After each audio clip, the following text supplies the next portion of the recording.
Good morning सर्वांना। आज आहे माझ्या भावाच्या घराची पूजा। तर इथं छान असं त्यांनी 3 मजली घर बांधलेलं व रांगोळी वगैरे काढलेली आणि हे छान डेकोरेशन वगैरे केले। इथं पूजा वगैरे झालेली, संध्याकाळचा टाईम होता। इथं गृहप्रवेशाच्या वेळी घरामध्ये येतात ना, डोक्यावरती कलश घेऊन ते खालून गेटच्या तिथपासून ते वरतीपर्यंत कलश घेऊन येतात। नंतर ते माप आहे ते ओलांडतात आणि हेच कलश घेऊन देव वगैरे घेऊन सर्व घरामध्ये फिरतात। तर तेच चाललं होतं। ब्राह्मण काकाने त्यांना माप ओलांडून पुढे यायला सांगितलेलं, जसं आपण सुरुवातीला येतो ना तसं।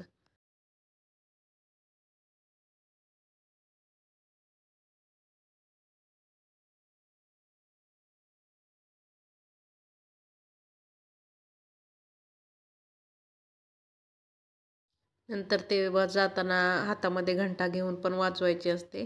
आवाज ठेवला नाही कारण मुलं वगैरे होती, खूप गोंधळ होतं, त्यामुळे गोंधळामध्ये काहीच समजत नव्हतं। त्यामुळे व्हॉइस ओव्हर देते। देव वगैरे पुढं घेऊन जायचे, एक घंटा वाजवत जायचे आणि कलश घेऊन फिरायचं आहे संपूर्ण घरामध्ये।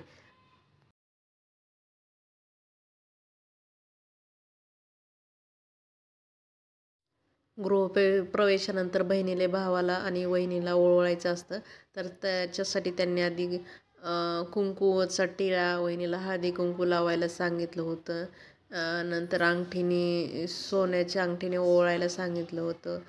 भावाच्या डाव्या खांद्यावर कापूस आणि वहिनीच्या उजव्या खांद्यावर कापूस टाकायचा होता आणि भावाच्या डाव्या खांद्यावर दुर्वा आणि वहिनीच्या उजव्या खांद्यावर अशा दुर्वा टाकायच्या होत्या। ओवाळून वगैरे घ्यायचं होतं आणि ते चाललं होतं इथं बहिणीने ओवाळायची वगैरे प्रक्रिया।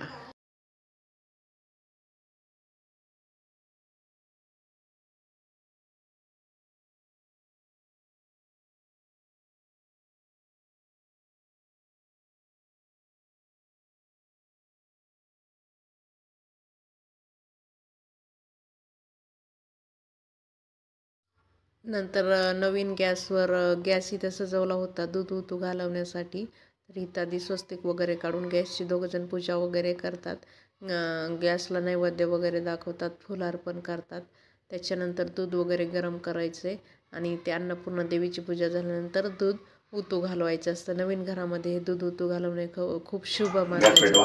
तर आता गॅस वगैरे चालू केलाय, पूजा वगैरे करून झाली। छान फुलांचं असं पण केलं होतं। तिथं चमच्यात एक चमच्यामध्ये गुळ आणि तूप ठेवलेलं आहे। तो गुळ तूप अग्नीचा नैवेद्य आहे। त्या अग्नीवर ते म्हणजे गॅसवर ठेवून द्यायचं, सगळं गॅस सोडून द्यायचं। चमचा नाही, सोडून गुळ आणि तूप टाका मध्ये, जळू द्या ते। आता ह्याला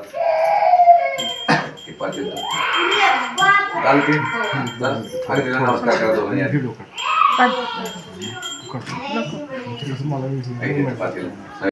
काढा त्यांच्या पातेल्यात होता, साहेबांनी आणायचं काय आणू का त्या गॅसवर ठेवा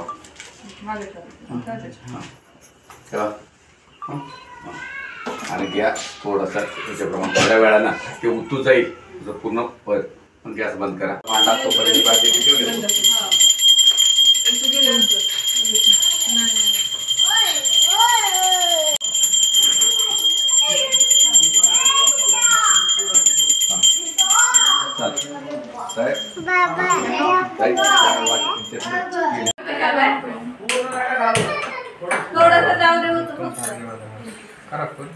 चालेल राहू दे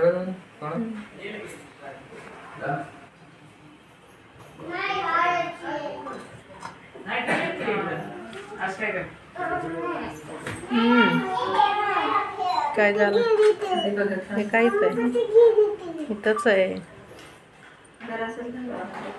जाऊ दे नाही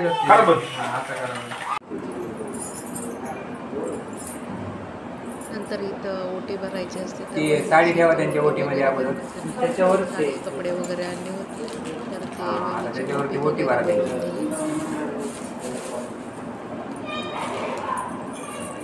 त्याला थोडं मागे त्याला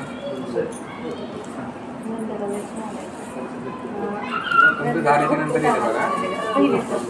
संतोष वाजराज वगैरे तिच्या ध्यान दे, ओटीला हात लावा बघा इथे। दोघींची पण चान्स माग बघा एकदा इथे स्माइल परफेक्ट. नंतर इथं संध्याकाळी पूजा वगैरे झाली तर टेबल वगैरे लावलेले आणि लाईटिंग छान डेकोरेशन केलं होतं.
इथं बहिणीने भावाला आंघोळ घालायची असते कळशीतल्या पाण्याने, तर तेच मी इथं आंघोळ वगैरे घालत होतो. पण कपडे नवीन होते आणि नंतर त्यांना परत ते खराब होतील म्हणून जास्त पाणी यूज नाही केलं. नंतर ही घराची होम टूर आहे. नंदकेशव असं घराचं नाव आहे. ह्याला पण म्युझिक होतं, पण म्युझिक टाकल्यानंतर कॉपीराईट येतात, त्यामुळे सगळीकडचं म्युझिक आहे ते मी म्यूट केलेलं आहे आणि फक्त व्हिडिओ टाकलेला आहे. सो ते 3 मजली घर आहे. खाली मोठा हॉल, किचन आणि एक मास्टर बेडरूम आहे आणि वरती 4 बेडरूम आहेत आणि त्याच्यावरती एक 1 BHK आहे विथ फर्निश. खूप छान असं डेकोरेशन वगैरे केलेलं आहे. पाहू शकता इथं समोर गेल्यानंतर असं डेकोरेशन केलं होतं आणि आतमध्ये तिथं गिरणी वगैरे ते पण केलेलं आहे, पण मी काही घाईमध्ये शूट करायची विसरून गेले. इथं छान असं छोटं टेबल ठेवलं आहे. इथं झाडं वगैरे ठेवले आहेत आणि इकडं पुढं पाणी वगैरे आहे. तुळशी वृंदावन आहे. छान असं खूप छान घर दिसतंय, असं दृष्ट लागण्यासारखंच इतकं छान घर झालेलं आहे. इथं पाहू शकता किती छान पाणी पडतंय. संध्याकाळी खूप छान दिसत होतं. इकडून पण बाहेरून समोरून हॉलला जाण्यासाठी जिना आहे आणि इकडं लिफ्टकडून होतं तिथून पण आहे. वरतून लिफ्ट पण आहे. असं इथं वक्रतुंड महाकायची इथं समोर एक फ्रंटला फ्रेम लावलेले आहे. नंतर इथं मोठा दरवाजा आहे, हॉल आहे आणि समोरच लेफ्ट साईडला आहे ते मंदिर आहे. तर मंदिर पण छान असं बनवलेलं आहे. इथं पाहू शकता हा पूर्ण मोठा हॉल आहे. समोरच स्वामी समर्थांची मूर्ती ठेवलेली आहे. TV, सोफा, टेबल वगैरे, इंटेरियर वगैरे खूप छान डेकोरेशन वगैरे खूप सुंदर असं सगळंच बनवलेलं आहे. आणि इथं आहे मंदिर. तर इथं मंदिरामध्ये आणखीन देव ठेवायचे होते पूजा झाल्यानंतर.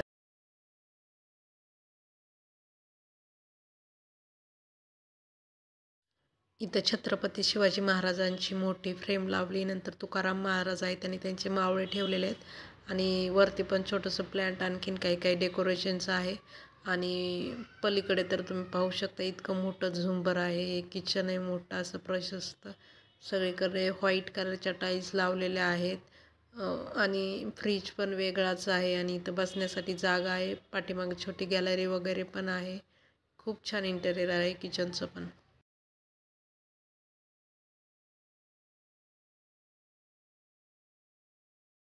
हा आहे डायनिंग एरिया. हा डायनिंग टेबलवर मस्त असं फ्लॉवर पॉट ठेवलेलं, इथं चेअर ठेवलेल्या आणि इथं स्पेस आहे आणि वरती जाण्यासाठी जिना आहे आणि मोठं असं झुंबर आहे. ते खूप मोठं आहे. वरच्या फ्लोअरवरून खालीपर्यंत ते जिन्याच्या स्टेअरपर्यंत दिसतंय ते.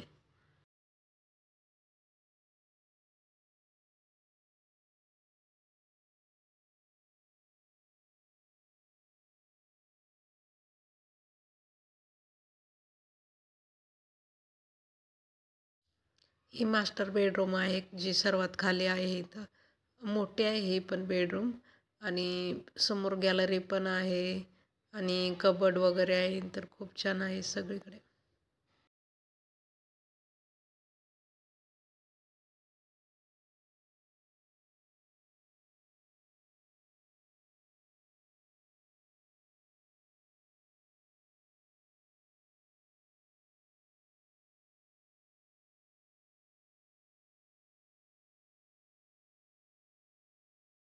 नंतर ही वरच्या सेकंड फ्लोअरला गेल्यानंतर फर्स्ट बेडरूम आहे. इथं पण वेगळ्या प्रकारचं डेकोरेशन वगैरे आहे, बेड वगैरे. आणि ही मुलांची बेडरूम आहे.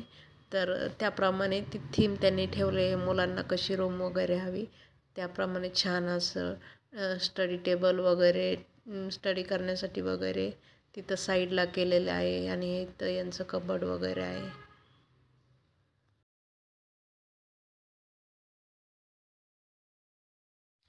ही सेकंड फ्लोअरवरची दुसरी बेडरूम आहे. इथं टोटल 4 बेडरूम आहेत. मगाशी पाहिली ती मुलांची एक, ही पण एक दुसरी बेडरूम आहे.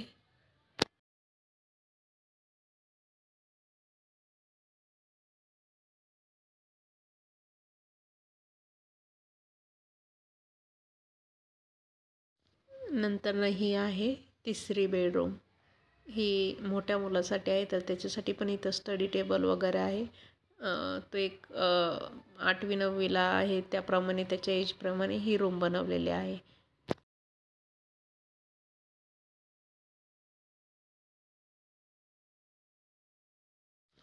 आणि सर्वात लास्टला आहे 4 नंबरची बेडरूम. तर ही पण त्याप्रमाणेच आहे. ही पण मुलासाठीच आहे. त्याप्रमाणे ती इंटिरियर डिझाईनमध्ये छान अशी केलेली आहे.